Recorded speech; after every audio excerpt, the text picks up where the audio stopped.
Hey there, and welcome to another episode of SOS-Stevi On Scandal. This week, I'm talking about Season 3, Episode 9, YOLO. Y'all know what YOLO means, right? Anyway, I have sad news. You know how Season 3 of Scandal was supposed to be 22 episodes? Well, ABC just cut it back to 18. That's 4 big episodes we're going to miss out on. But it's all good. All because Miss Kerry Washington is having her first baby. And you know we don't mind that. So I just want the gladiators to know you got to get yourself prepared. Because after this week, we will officially be over halfway through the season. Now, isn't that sad? I'm telling you, I need to take a drink on that. Okay, I got a question for you. You know how big is your ambition? That's what I want to talk about. How big is your ambition? What would you do to get what you want? Wow.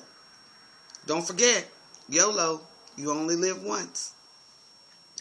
So, this week, Shonda set everybody up as desperate. Everybody. James is desperate to pay Cy back for setting him up with Daniel Douglas.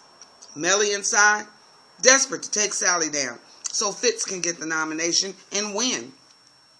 Jake is desperate to get free of B613 and win Liv's heart.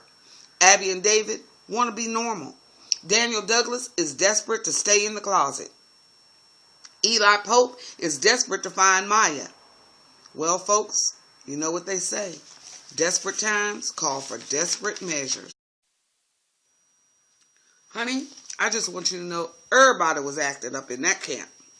Last week, every scene was raise the stakes, baby. It was exquisite. I'm going to start with Quinn Perkins. She spent most of the whole episode naked with nothing on but some duct tape. Okay, people? That's acting. Even her mouth was taped. And she was acting her face off. That's what I'm saying. Quinn Perkins was killing it. At Kerry Washington tweeted that Quinn and Huck did all of those scenes in one day. Kudos. James and Cy, y'all was killing me. Killing me.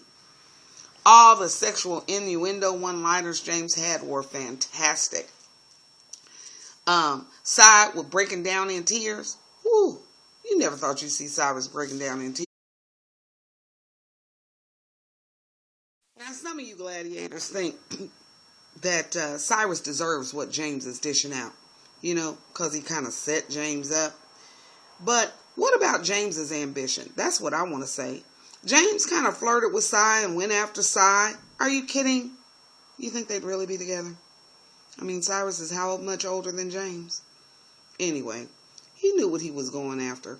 And then once he got him, he went in for the kill. I want a baby. I want a baby. I want a baby. You get me a baby and I'll quit my job and stay home. Honey, James was home with that baby about 3 days.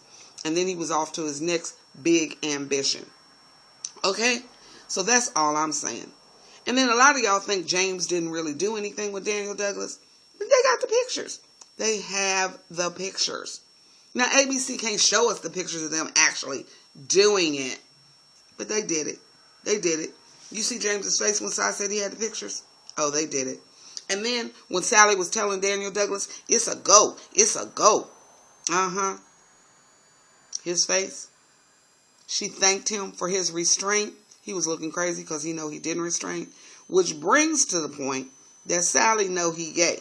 Because why would she be thanking him for his restraint? I'm just saying. And then Leo Bergen told Sally she couldn't run unless she was willing to be pro-choice. And Sally was trying to resist. Child, Sally, you know your 13-year-old daughter had an abortion. You know, Sally's kind of Jesus when it's convenient. And then when she's done, ambition takes. That's her eye on the prize, honey. Melly keeps her eye on the prize. Ambition, baby, to the max. That should be her signature scent. Ambition. I don't know if it's a perfume named Ambition, but if it is, it should be Melly's. And Lynn Paolo had her in that red again. You know what I think when I see Melly in the red. Delilah. Definitely Delilah. Anyway, She pressing Cy to get it done, get the job done, get the job done. And when he messed up on the deal, Her and Fitz was most disturbed about it, okay? And now I'm going to move on to Jake. Y'all know how I feel about Jake. Jake, I had high hopes for you. When you was wearing those dress whites and working at the Pentagon and had that nice apartment, I had high hopes for you. But it didn't pan out, Jake. Now you just look 12 kinds of crazy. Busting all up in Fitz's office, getting up all in his face, talking about you want him to help you kill Rowan. And when he say no, you just go on a little tirade talking about you didn't have my back when I was flying that mission. You was off trying to get political. Fitz wasn't trying to get political. He was taking orders just like you, Jake. Just like you. And you know what? He done told you, so you need to stand down. Liv don't need no hero. She already got one. That's right, baby.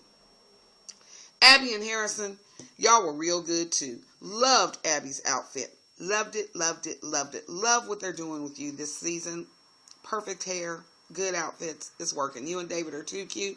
But did you see Harrison's face when that girl said, Adnan Salif says hi? He froze up. Trust me, we're going to be hearing a lot more about Adnan Salif. A lot. Now let's talk about Liv and Mama Pope. Not your average mother-daughter relationship. I mean, you know, we're going to have to give everybody a little leeway on the side. Liv thought she was dead. Mama Pope was locked up, so everybody's a little tense. Anyway, when Abby looked at Mama Pope and said, where you been? And she started spinning that little tale about she found out who her husband was and she was going to turn him in and take Liv and run. I didn't believe her. You probably didn't believe her either. Guess why? Because she left Liv right there with the monster. She wasn't taking her. She was running off way around the world to London. Did you believe her? I didn't. Now, some of y'all might remember that I said Mama Pope was either B613 or a double agent or something. Now we kind of seeing it come into play, right? Yep, that's what I'm talking. Liv is serving up acting, the nonverbal kind. They had her sitting in that corner looking like, but I could tell she was thinking of stuff. Every time she had that little flashback, another piece of the puzzle came into the play. And now is when I might have to give Eli Pope a little credit. Just a little. He slapped Mama Pope on that no-fly list under the name Maria Wallace. It was a clue. It was a clue for Liv. Thank God she finally got it, but it was a little late because the mama was on the plane when she finally got it. And just as I predicted, Sally and Daniel Douglas is going to need the services of Olivia Pope and Associates. Well, not so much Daniel. He just needs the services of a good undertaker. But Sally going to need a fixer. So what do we have going into next week? We got Quinn, who's actually probably working back with the gladiators now. I think she came into the light, even though she pimped herself out for Charlie in order to make all this happen. But she about ready to stab Eli Pope with the same stuff that she killed the security guard with. Only now, we don't really want her to stab Eli Pope, right? So somehow we got to stop that transaction and keep her out of trouble, right? And then we got Fitz in the suit because he done tried to help his girl get her mama out of the country. That's going to come back to haunt him. Okay? OPA just put the true crazy on a plane to Hong Kong. Okay, kids. The cast has been tweeting about episode number 10. That's the one coming up for weeks. They started when they had the table read. Every single one of them is OMG, which means we're going to need a glass of wine and a nerve pill to get through this next episode. And then past that, we're probably going to have to go through a month before we even get a new episode of Scandal. All I'm saying is, take it slow. This is Stevie, SOS, Stevie on Scandal.